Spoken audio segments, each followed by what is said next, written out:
absolutely exhausted from working on your career and your family. Well, our next guest is here to reveal how you can motivate your husband. That's right, motivate your husband to get off his butt and start pitching in. Yeah! Please welcome the author of The Lazy Husband, Dr. Joshua Coleman. Thanks for having me. Welcome, welcome. Thank you. I've actually lost my voice from screaming at my husband so much. No. And it didn't help at all. No. It doesn't really help, no, it's true. He still does nothing around the house, no. But he's cute to look at, so I don't really care. Well, that's a plus. So first tell us what gave you the authority to write a book like this? Yes. Are you a recovering lazy husband? Yeah, I'm indeed a recovering lazy You husband. are? Okay. At least that's how my wife refers to me. Okay.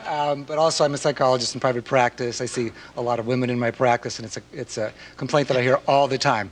How do I get my husband to do more parenting? How do I get him to do more housework? And that kind of thing. So how do you help us? What do you do? Because I am a wife. I do have a lazy husband, but I will say in his defense, there are other things that he does quite well. Yeah. So how do we motivate him in other areas that we might want a little help in? Okay, so one of the first things you want to think about is being willing to compromise and negotiate your standards around the housework and how the children are raised. So one of the common problems that women make is that they get too controlling around like how the house is supposed to look or how the kids are going to be raised. It's a big problem when kids come on the scene, because in those situations where mom can kind of back up and let dad get much more involved himself, that men are much more involved as parents, and they also do much more housework.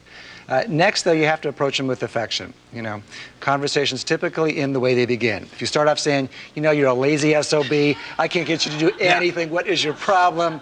You're going to probably hear all the things he can't stand about you. So what other ways can you get to your husband to motivate him? Well, sometimes being affectionate or negotiating standards isn't enough. So sometimes you also have to be really assertive.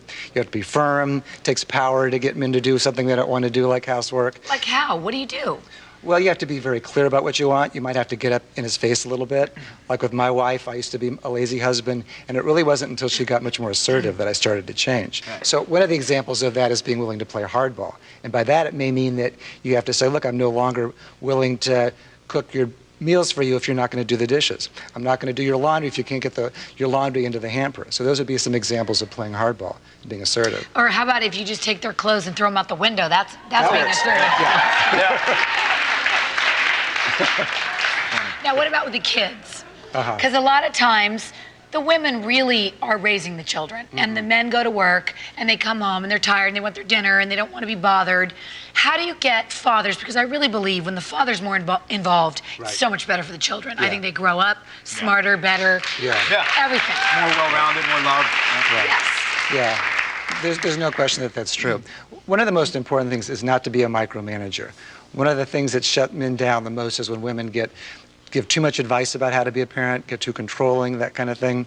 The most common example I hear from the couples in my practice is mom's walking out the door, dad's sitting there watching the game, the toddlers are playing at his feet, and mom says, okay, now when you leave, I want you to make sure you get face-to-face contact with them, read them a story, get down on the floor and play with them, and that's really wrong. Dads need to be dads in the way that they want to be fathers. So that's hugely important. The second is that you don't want to give mixed messages. That a lot of women these days feel very guilty about. They feel like they're supposed to be super moms. We have these ridiculous standards about, how parents are supposed to be just ridiculously involved and all that kind of thing. Super wives. As a result, they become enablers or codependents. They sort of set a limit, but then they'll do it for the guy instead. That's a problem. So you want to give messages and then set clear limits. Do you think that there's also become almost like a competition thing with, oh, my husband will do this, this, this, this, and this between wives sometimes?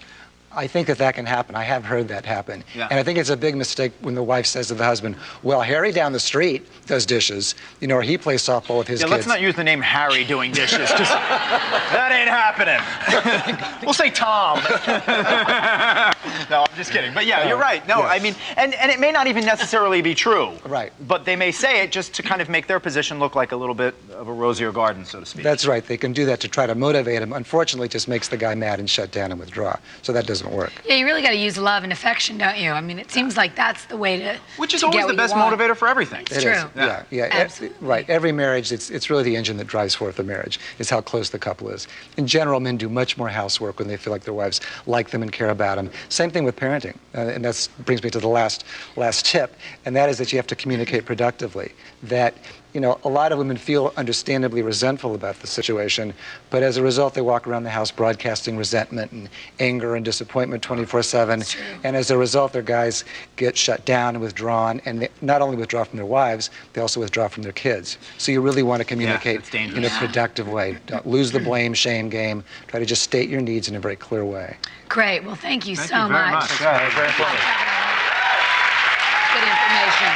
For more information on the lazy husband, check out our website. And go away, we'll be right back.